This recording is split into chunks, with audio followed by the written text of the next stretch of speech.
তো hello WhatsApp guys, আজকে আমরা দেখাবো সবচেয়ে কম দাম থেকে সবচেয়ে দামি এর মধ্যে পিস্তল বা বন্দুক। গাইস সবচেয়ে কম দাম হচ্ছে এটা গাইস, এটা 2টা করে দেওয়া হয় আর কি গাইস। এই যে 2টা গাইস, এটা শ্যুট করা যায় এভাবে গাইস। সেকেন্ডটা হচ্ছে এটা গাইস, এটা আর কি এরকম গাইস, এই যে এরকম করে শ্যুট করা যায় গাইস। থার্ডটা অনেক অ্যামেজিং গাইস, এই যে এভাবে পুরো যায় গাইস, করে ফেললাম গাইস। আবার যদি কেউ ওই টিপ দেয় তাহলে শর্ট লাগে গাইস।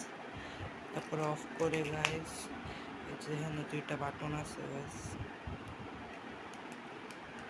এই যে গাইস শুট লেজার গাইস আর কি। তারপরে একটা লাইট ইমার্জেন্সির জন্য গাইস, এগুলো অনেক ভালো গাইস, সবচেয়ে ভালো একটা গাইস। এই 2টা তো নর্মাল গাইস, এটা অনেক ভালো গাইস, আপনারা এটা চাইলে কিনতে পারেন গ্যারাজ থেকে। আচ্ছা গাইস, আলহামদুলিল্লাহ, আপনারা ভালো থাকবেন গাইস, বাই বাই।